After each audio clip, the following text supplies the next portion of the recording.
Welcome back to my channel. I'm Maggie Ostara, and I'm delighted that you're here. I'm a human design and quantum human design expert and the creator of the 8 Pillars of Feminine Sovereignty. And today is Sunday, August 11th, and we're going to talk about the new transit of the sun and the earth that starts today. So let's go ahead and dive in.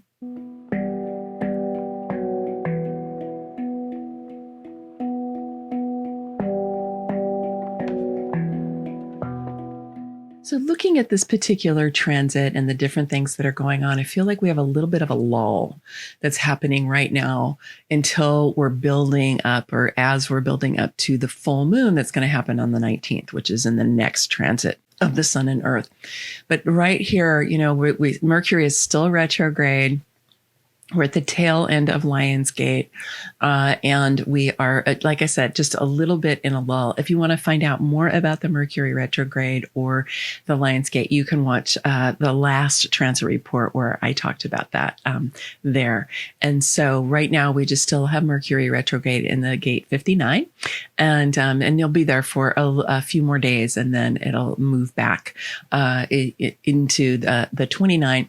And if you want to get a sense of the overall trajectory of the Mercury retrograde, you can watch the major themes video that I released on the 1st, and that has a section in it that's about the whole Mercury retrograde cycle that happens during this month and is over on the 28th. Okay, so the sun is going to move into the gate 4 today, and moving into the gate 49 is the earth. So let's go ahead and talk about the gate 49 first, the gate of principles, or the catalyst in quantum human design. Now, the 49 is on the emotional solar plexus. So it is emotional energy, and it is in the tribal circuit. It's in the community circuit of the tribal circuit. So everything about in tribal circuitry is about relationships. So this is definitely about relationships. And it's also known as revolution. So what is so revolutionary about the 49? So the 49 it's an energy for creating relationship based on principles and kind of shared values. And it is also an energy potentially, and this is where the catalytic or the revolutionary energy comes from, is if a relationship is not based on similar principles and similar values, that there's an energy to change the relationship. Now, what's known about the 49 is sometimes people who have this defined in their charts, they would stay in a relationship for too long. They would submit, they would be willing to stay, they'd be willing to see if they could work it out, and then be frustrated later on feeling like they had stayed too long. For other people, as soon as something doesn't feel like it's in alignment, they're out of there. So that also isn't very good, right? I mean, sometimes it is if the thing that happens is really egregious, that's one thing. But this can also be a little bit of a quick trigger where you think somebody is doing something that's against your values or isn't in alignment with your principles, and you just disappear or you just end the relationship. So this can be intimate relationship, but like I said, because it's in the community circuit, it can also be like with the people that you work with, or the people that you live with, or the people in your community. So it doesn't just have to be the, your primary love relationship. It can be these others as well. So you want to take advantage of the 49 with the earth lighting it up by being able to ground yourself in the sense that you can create a relationships based in shared principles, in shared values, and that's really beneficial for everyone. And sometimes if you want to do that, there have to be difficult conversations, right? And you want to watch, because this is emotional energy. So that emotional energy can lead you, like I said, to make quick decisions sometimes that aren't always in your best interest. So we want to be able to use this energy so that we can actually show up in difficult conversations, and we can create a revolution in our relationships towards them working better for everyone involved, right? I mean, catalysts are that ability to kind of pinpoint something and put pressure on it, and then things open up. And sometimes, like, for example, if you have been with others, and again, it doesn't have to be a primary love relationship, but where you feel like there's been codependence going on, whether that is, one of you is giving your power away habitually. Some people just do that all the time because they were taught to do that as young people. And then they habitually do it unconsciously in other relationships. And it might be that if you are in relationship with a person like that, you could be a catalyst that says, you keep giving your power to me. I don't want your, I don't want that. I want you to stand strong in your power. Let's have a conversation about that. Right? That could be a very catalyzing, very beneficial conversation for everyone involved. And sometimes it's more about somebody, unconsciously using power over strategies, right? Where they're trying to control or manipulate situations, generally based in fear. That's why people do these things. They might have bravado on the outside, but generally people do these things because there's fear involved. And so they're trying to coerce or manipulate in order to gain more authority and more power from themselves. And that can be a more difficult conversation to have, but it kind of depends on the relationship and it depends on the situation. And of course, you want to use your human design authority to determine, is this the right time? Is this the right person? Is this the right situation to have that kind of difficult conversation? But again, that can really revolutionize a relationship, because a lot of times people don't even know that they might be operating out of a power over paradigm. Because again, like I said, we've all been conditioned to do that. And so we're in the process of evolving ourselves out of that way of being. And we're not always aware, right? We're not always aware. Sometimes we don't even know what we're doing. I can think of times where I've been like, wow, wait a minute. I was just being a little overly aggressive, in that messaging or that way I was having a conversation or how I felt about that thing. Let me dial that back and have a conversation where we can, sort it out, because there is a lot of fear that's alive in the collective right now. I know in the last transit report, I was talking a lot about the conflict energy, right? The conflict energy that is everywhere. We have to really be intentional to not allow ourselves to be pulled into that conflict energy. And when the earth is in that 49, that can also activate conflict energy.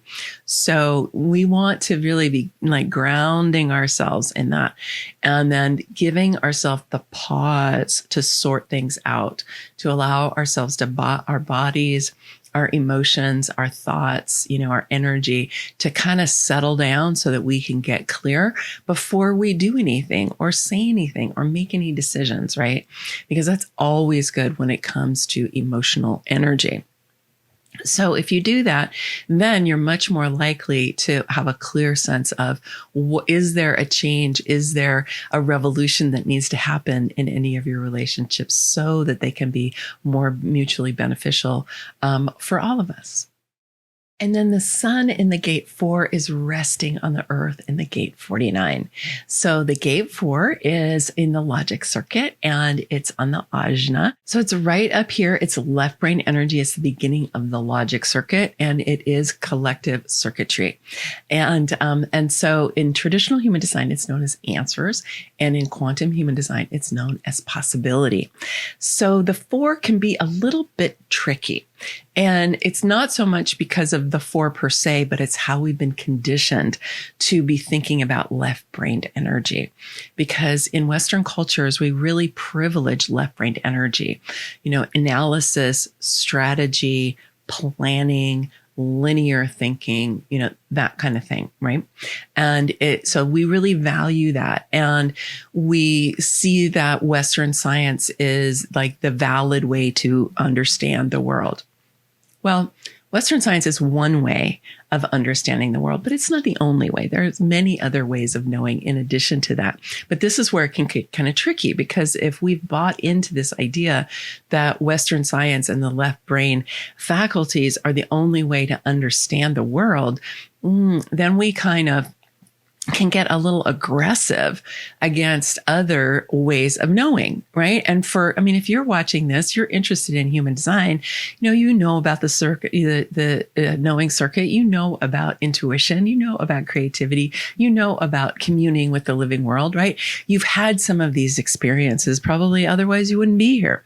So what we're wanting to be doing now here on planet Earth is really unpacking and unraveling that dominance of left brain faculties. We want them, they're beneficial, but we don't want them to be so dominant and domineering. So we can see this right here in the naming of the gate 4. So in traditional human design, it's known as answers, right? Answers. And the mate of the gate 4, the gate 63, which is on the head center, right? It's right where that energy comes in traditional human design is known as doubt, kind of collapsing energy. Whereas in quantum human design, it's known as curiosity, which is more open, right? More in the realm of possibility. So we're evolving out of this doubt and I need to have answers and I need to have them the way I want them kind of energy into, wow, I'm curious, what's possible? Wow, I'm curious what's possible. Now, that doubt energy and the need for answers can either be disempowered energy, like other people, things outside of you are demanding answers from you and demanding them now. And you feel like you're having to either subordinate yourself or hide somewhere, deflect, these demands that are coming at you. Or the shadow expression of the 4 is that you demand answers and then you doubt when people give you the answer. Oops, right? What do we do with that, right? But that can happen. We can have that kind of aggressive energy. So while the sun is in the 4, your invitation is to really look at how can I be in possibility thinking? This is a big thing for us these days. We need to be in possibility thinking. We need to be curious because where we've been in our past is not a very good guide for where we want to go in our future.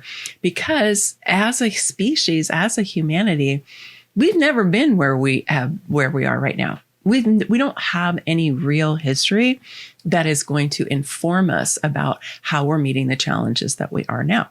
We do have some, but we have to go into indigenous cultures if we want to. People who have been able to maintain some of their values and their culture and their traditions, even though they've probably been colonized, since most of the world has been colonized.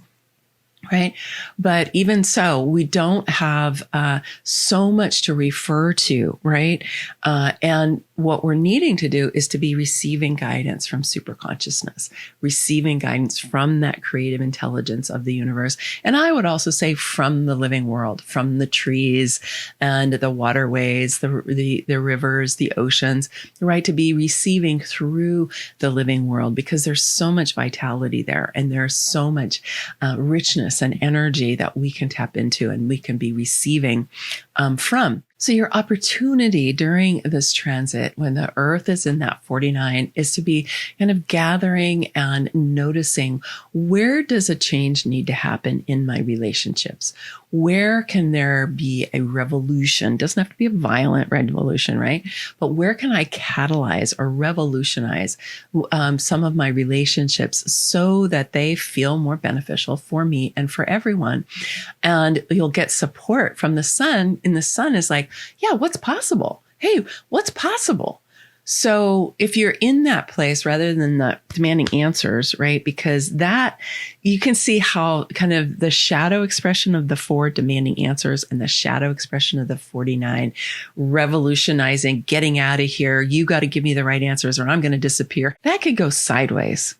Okay. That could totally go sideways. And so we want to watch out for that and make a confident and clear decision that we are not going there, that we are going to be with our emotional energy. We're going to be aware. We're going to be paying attention. We're going to see if and where that wants to be activated and utilized. And we're going to be doing that in an attitude of possibility.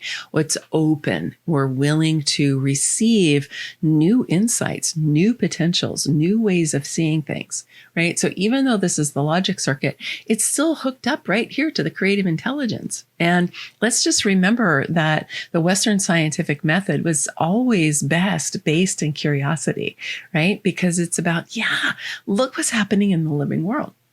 So this is your opportunity to be tapping into possibility and to, from there, really bring greater upliftment into all of your relationships. Our community is gathering in the Sovereign Sisterhood, and you're invited to participate.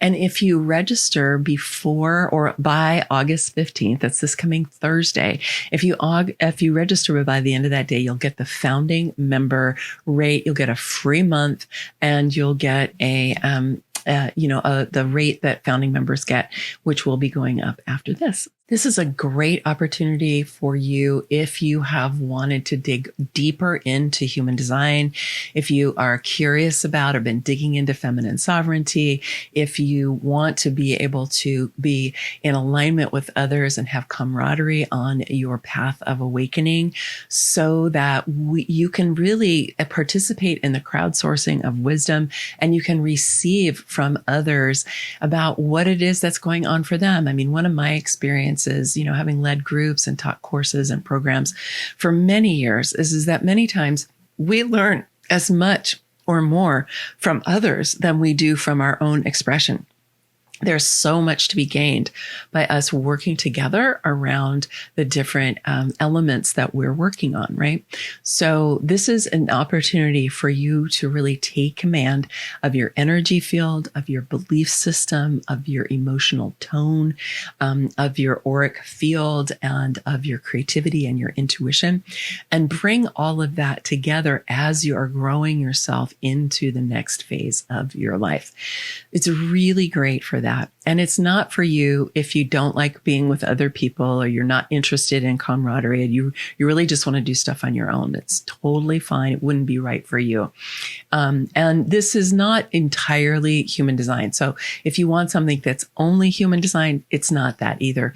Because my experience is that we actually need a very well-rounded approach to our evolutionary process. And human design is necessary. It's an incredible system for supporting us, but it's insufficient, meaning it's only a part of the whole picture.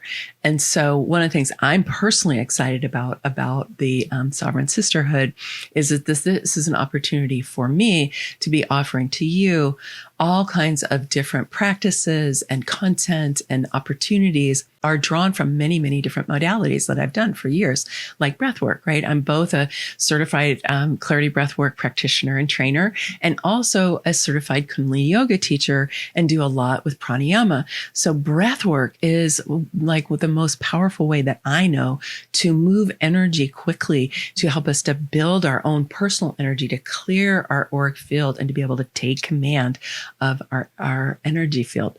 So I'm bringing all of these different elements into the Sovereign Sisterhood. And so that'll be available to support you. And in addition to that, like I said, you got a bunch of cool people to hang out with. All right. It's coming together really nicely. And the only thing missing is you. So I hope you'll join us. You're warmly, warmly invited. And remember, if you do it before the end of the day on the 15th, you're going to get a free month. And you're also going to get the founding member rate throughout the rest of the time that you're participating. Okay. Many blessings. Much love. Bye for now.